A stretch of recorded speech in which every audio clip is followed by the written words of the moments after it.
to have you here. Thank you so much, Chairman Zimmer.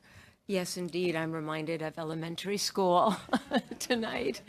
But of course, you reverse the order tomorrow morning, is that right? Just because I understand, so go ahead. A lifelong burden.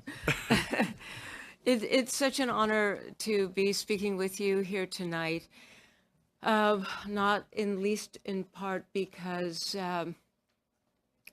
I feel that this commission right now is our information civilization's best hope for making progress against the threats to democracy that are now endemic as a result of what you've already heard referred to as surveillance capitalism. And I'm so pleased to hear the kind of synergy already in our comments, because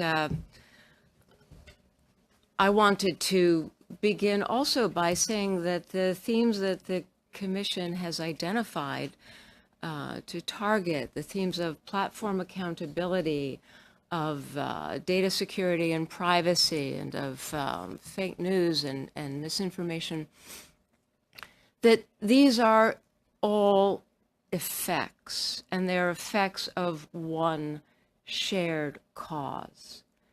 And I think we've heard that theme tonight, and that's just such a big step forward. So I think it's very important to underscore that. I identify this underlying cause as surveillance capitalism, and I define surveillance capitalism as a comprehensive systemic economic logic that is unprecedented in our experience. I want to take a moment to say what surveillance capitalism is not, because I think that sets up a set of distinctions that we all need to hear. First of all, and it has been mentioned, thank you, Ben, surveillance capitalism is not technology. It has hijacked the digital for its own purposes. It is easy to imagine the digital without surveillance capitalism. It is impossible to imagine surveillance capitalism without the digital. Conflating those is a dangerous category error. Number two, surveillance capitalism is not a corporation, nor is it a group of corporations. There was a time when surveillance capitalism was Google. And then, thanks to Sheryl Sandberg, who I call the Typhoid Mary of surveillance capitalism, surveillance capitalism could have been called Google and Facebook. Ultimately, it became the default model for Silicon Valley and the tech sector. But by now, this is a virus that has infected every economic sector. And that is why you began with such a startling and important claim, which is that personal data is valued more than content. The reason is that all of these activities, whether we're talking about insurance, retail, publishing, finance, all the way through to product and service, manufacturing and administration, all of these sectors are now infected with surveillance capitalism, so much so that we hear the CEO of the Ford Motor Company, the birthplace of managerial capitalism a century ago, now saying that the only way for Ford to compete with the kind of PEs and market cap that companies like Facebook and Google have is to reconceptualize the company as a data company and stream the data from the 100 million drivers of Ford vehicles. And those data streams now will put them on a par with the likes of Google and Facebook, who would not want to invest in us, he says. So we can no longer confine surveillance capitalism to a group of corporations or a sector. Finally, surveillance capitalism cannot be reduced to a person or a group of persons. as attractive as it is to identify it with some of the leaders of the leading surveillance capitalists, or the duopoly, the Zuckerbergs, the Pages, the Brins, and so forth, we have blown past that point in our history when we can make that kind of identification. As an economic logic, which is structured and institutionalized, change the characters. There may be good independent reasons for changing the characters, limiting their roles, limiting their extraordinary and unprecedented power, but that will not interrupt or outlaw surveillance capitalism. All right, so having said what it is not, let us just say very briefly what it is. Surveillance capitalism follows the history of market capitalism in the following way. It takes something that exists outside the marketplace and it brings it into the market dynamic for production and sale. Industrial capitalism famously claimed nature for the market dynamic to be reborn as land or real estate, which could be sold or purchased.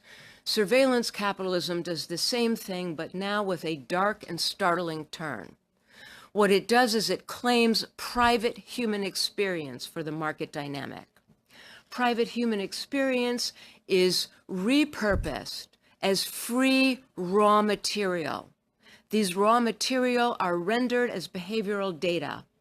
Some of these behavioral data are certainly fed back into product and service improvement, but the rest are declared a behavioral surplus, identified for their rich predictive value. These behavioral surplus flows are then channeled into the new means of production, what we call machine intelligence, artificial intelligence. From there, what comes out of this new means of production? A new kind of product, prediction products. What these factories produce are predictions of human behavior. You all may recall a 2018 Facebook memo that was leaked. We still don't know exactly by whom. That Facebook memo gave us insight into this hub, this machine intelligence hub of Facebook, FB learner flow. And what we learned there is that trillions of data points are being computed in this new means of production on a daily basis. 6 million, quote, predictions of human behavior, unquote, are being fabricated every second in FB learner flow. Now, what this alerts us to is that surveillance capitalists own and control not one text, but two. There is the public-facing text. When we talk about data ownership, data accessibility, data portability, we're talking about the public-facing text, which is derived from the data that we have provided to these entities through our inputs, through our innocent conversation, what we have given to the screen. But what comes out of these means of production, the prediction products and how they are analyzed, that is a proprietary text, not a public-facing text. I call it the shadow text. And all of the market capitalization, all of the revenue, the incredible riches that these companies have amassed in a very short period of time, all derive from the shadow text. These proprietary data will never be known to us. We will never own that data, we will never have access to that data, and we will never port that data. That is what is the source of all of their money and power.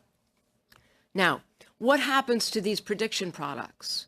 They are sold into a new kind of marketplace that trades exclusively in human futures. The first name of this marketplace was called online targeted advertising. And the human predictions that were sold in those markets were called click-through rates. Zoom out only a tiny bit. And what you understand is that the click-through rate is simply a fragment of a prediction of a human future.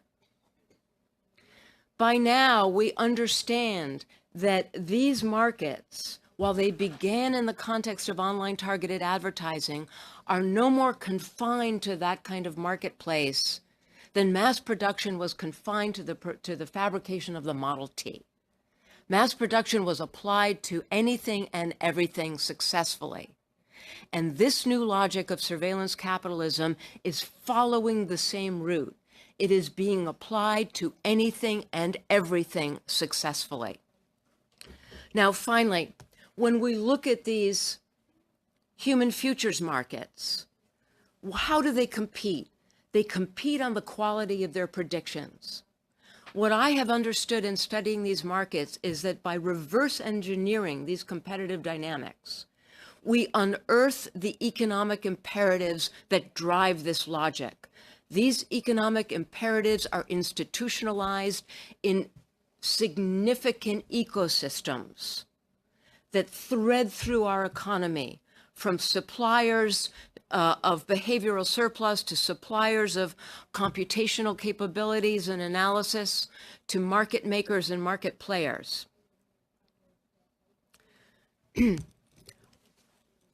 These imperatives are compulsions. From these imperatives, every headline that we open the paper every day and we see a fresh atrocity, every single headline can be predicted by these imperatives. It began with economies of scale. We need a lot of data to make great predictions. It moved on to economies of scope. We need varieties of data to make great predictions. And now it has moved into a third phase of competition, economies of action, where the most predictive forms of data come from actually intervening in human behavior, shaping, tuning, herding, coaxing, modifying human behavior in the directions of the guaranteed outcomes that fulfill the needs of surveillance capitalism's business customers. This is the world that we now live in. As a result, surveillance capitalism is an assault on democracy from below and from above. From below, its systems, globally institutionalized systems of behavioral modification, mediated by global digital architectures, are a direct assault on human autonomy, on individual sovereignty, the very elements without which the possibility of a democratic society is unimaginable. From above, what surveillance capitalism means is we now enter the third decade of the 21st century. After all the dreams that we held for this technology that Ben has described to us, we enter this third decade marked by an asymmetry of knowledge and the power that accrues to that knowledge that can only be compared to the pre-Gutenberg era, an absolutist era of knowledge for the few and ignorance for the many. They know everything about us. We know almost nothing about them. They know everything about us, but their knowledge about us is not used for us, but rather for the purposes of their business customers and their revenues. To complete, it is auspicious that we are meeting tonight in this beautiful country, Canada, because right now, the front line of this war between surveillance capitalism and democracy is being waged in Canada, specifically in the city of Toronto. Because surveillance capitalism began with your online browsing, moved to everything that you do in the real world, through Facebook's online, quote, massive scale contagion experiments, and Google incubated Pokemon Go. It experimented with population level herding, tuning, and behavior modification. Those skills, by the way, have now been integrated into Google's smart city application called Waze. But the real apple here, the real prize, is the smart city itself. This is where surveillance capitalism wants to prove that it can substitute computational rule, which is, after all, a form of absolutist tyranny, computational rule for the messiness and beauty of municipal governance and democratic contest. The frontier is the smart city. If it can conquer the smart city, it can conquer democratic society. And right now, the war is being waged in Toronto. If Canada gives Google, and Sidewalk Labs now goes out of its way to claim we are not Google, if Canada gives Google/Alphabet Toronto, a blow will be struck against the future possibilities of a democratic society in the 21st century. Thank you for your attention. And I hope to return to this discussion tomorrow with the rest of the testimony. Thank you so much. Zuboff. Thank you, Ms. Zuboff.